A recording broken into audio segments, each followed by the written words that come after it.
Salut de Dieu, j'espère que tu te portes bien aujourd'hui.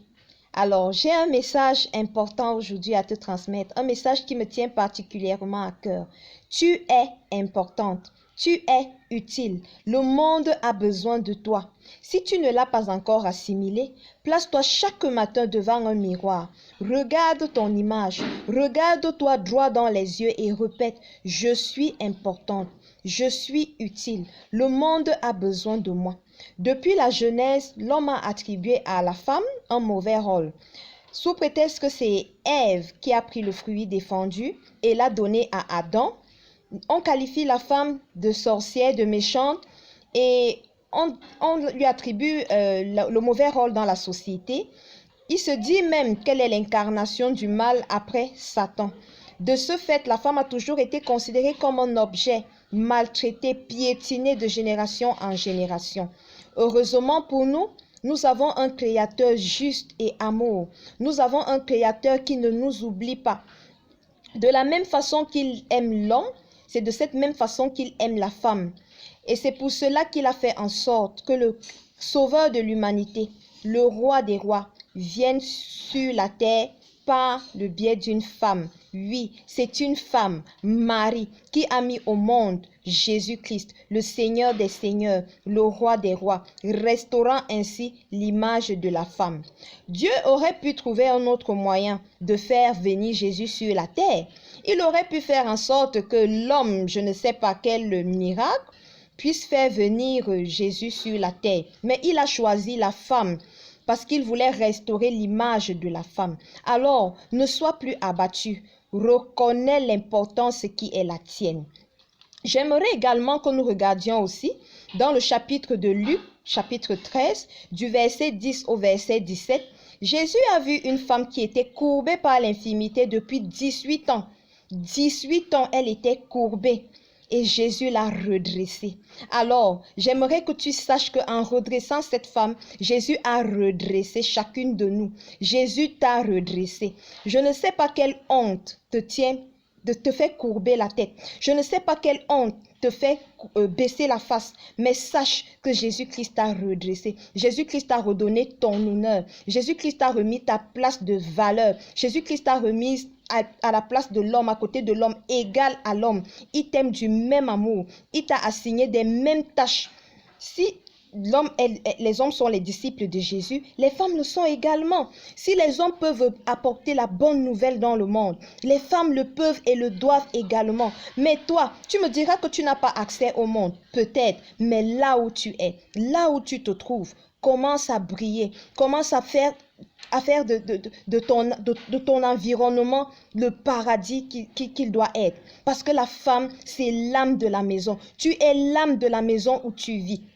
C'est toi qui apportes l'humeur dans la maison. Si tu es de bonne humeur, la maison sera dans la bonne humeur. Mais si tu es de mauvaise humeur, les gens auront même peur de rire parce qu'on aura peur de te froisser. Alors souviens-toi que c'est toi l'âme de la maison.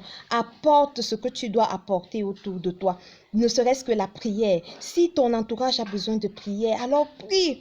Prie pour ton entourage. Si ton entourage a besoin d'être encouragé, apporte ces mots d'encouragement à ton entourage. Sors de la distraction. Sors de la distraction. Je prends un exemple de la distraction, les séries télévisées. L'ennemi utilise les émotions pour emprisonner nos âmes. Il utilise les émotions pour emprisonner nos âmes. Si tu remarques bien dans les séries télévisées, on fait en sorte de jouer avec nos émotions, la colère, la joie, la peur, etc. Et ce qui fait que nous sommes prisonniers de nos émotions. Plus nous allons regarder ces séries télévisées, plus nous allons être poussés à réagir comme les héroïnes de ces séries télévisées. Or, nous ne sommes pas appelés à réagir, nous sommes appelés à agir.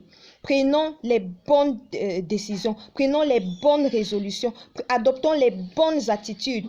Arrêtons la calomnie, sortons de la médisance, sortons de la jalousie, sortons de l'envie. Parce que le roi des rois, le Seigneur des seigneurs vit en nous. Celui qui vit en nous est plus grand que celui qui est dans le monde. Alors tu ne dois pas envier celle qui est devant toi. Tu ne dois pas jalouser celle qui est en face de toi parce que celui qui est en toi est plus grand que celle-là. Et puis d'ailleurs, les talents qu'elle a, c'est ton sauveur, c'est ton créateur qui lui a donné ces talents. Alors si tu aimes ces talents-là, si tu les apprécies, glorifie ton Seigneur pour ces talents qu'il a mis en ta sœur. Glorifie-le également pour les talents qu'il a mis en toi. Certains talents, même tu ne les connais pas encore. Tu ne les connais pas encore. Alors prie, demande à ton Créateur de les faire sortir, de faire ressortir la lumière qui est en toi, afin que tu puisses briller et afin que tu puisses apporter ton utilité autour de toi et dans ton environnement. J'aimerais encore que nous regardions à l'histoire d'Esther. Alors, dans le livre d'Esther au chapitre 4, du verset 13 au verset 14, Mardochée, quand il a appris le plan que son ennemi avait de détruire le peuple juif, il a envoyé dire à Esther, il a demandé à Esther d'intervenir auprès du roi pour que ce décret ne soit pas appliqué, pour que les Juifs ne soient pas massacrés. Mais Esther a eu peur, elle lui a dit qu'on ne peut pas entrer chez le roi comme ça sans être invité, sous peine d'être condamné à mort. Alors Mardochée lui a dit, et j'aime ça, j'aime cette parole que Mardochée lui a adressée. Mardochée lui a dit, ne t'imagine pas que tu échapperas seul d'entre tous les Juifs parce que tu es dans la maison du roi. J'aimerais te dire à toi, je ne sais pas là où tu es, mais ne crois pas qu'à cause de cet endroit où tu es, à cause de ta zone de confort, tu échapperas toi seul au massacre qui doit être fait. Car si tu fais maintenant le secours et la délivrance, si tu te tais maintenant, le secours et la délivrance surgiront d'autre part pour les Juifs. Et toi et la maison de ton père, vous périrez. Tu comprends? Si tu ne joues pas ton rôle, si tu ne fais pas ce que Dieu attend de toi, il suscitera quelqu'un d'autre pour apporter le secours à ton entourage, à ceux qui en ont besoin autour de toi. Mais toi et la maison de ton père, vous périrez. Et ensuite, il ajoute, et qui sait, si ce n'est pour un temps comme celui-ci que tu es parvenu à la royauté? Qui sait si ce n'est pour un temps comme celui-ci que tu es né dans ta famille? Qui sait si ce n'est pour un temps comme celui-ci que tu es allé vivre dans le quartier où tu vis? Qui sait si ce n'est pour un temps comme celui-ci que tu es né dans la nation où tu es né? Qui sait si ce n'est pour un temps comme celui-ci où tu as été placé là où tu te trouves en ce moment? Eh oui, ma sœur, rien n'est hasard. Dieu t'a voulu là où tu es et il voudrait que tu brilles. Brille. Sois utile. Tu es importante. Prends conscience de cela.